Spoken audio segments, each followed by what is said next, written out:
മൂന്നാമത്തെ ടാസ്ക് തുടങ്ങി. അതിൽ ഒരാളാണ് പുറത്താകുന്നത്. അപ്പോൾ സാബുമോനും ആദില, നൂറ, അക്ബർ 4 പേരാണ് ഇപ്പം മത്സരിക്കുന്നത്.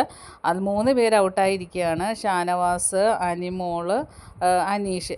അപ്പോൾ ഈ 4 പേരിൽ അക്ബറിൻ്റെ ബോക്സ് നൂറയും നൂറയുടെ ബോക്സ് അക്ബറുമാണ് പിടിച്ചിരിക്കുന്നത്. അവർ തമ്മിൽ ഗ്രൂപ്പ് ചേർന്ന് അങ്ങനെ അവരവരുടെ ബോക്സ് സേഫ് ആക്കിയിരിക്കുകയാണ്.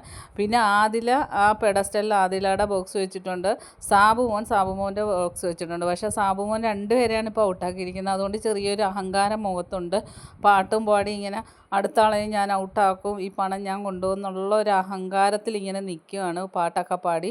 ആ ടൈമിൽ ആദില സാബുവിൻ്റെ ബോക്സ് തട്ടി താഴെ ഇടുകയും എടുത്തോണ്ട് ഓടുകയാണ്. സാബുവും പുറകെ ഓടുന്നുണ്ട്. പക്ഷേ ആദില എളുപ്പം ഓടിപ്പോയി അത് ഡസ്റ്റ്ബിന്നിൽ ഇടുകയാണ്. അങ്ങനെ സാബുമോനെ ആദില പുറത്താക്കി. ഇനിയിപ്പം 3 പേരാണ്. അതിൽ ആദിലയും നൂറയും കൂടെ സെറ്റ് ചേർന്ന് കളിച്ചാൽ അക്ബറിനെ പുറത്താക്കാം. 3.5 ലക്ഷം രൂപ ഇവർക്ക് കയ്യിലാക്കാൻ പറ്റും. ബാക്കി അപ്ഡേറ്റുമായിട്ട് വീണ്ടും കാണാം. എൻ്റെ ചാനലൊന്ന് സബ്സ്ക്രൈബ് ചെയ്യണം.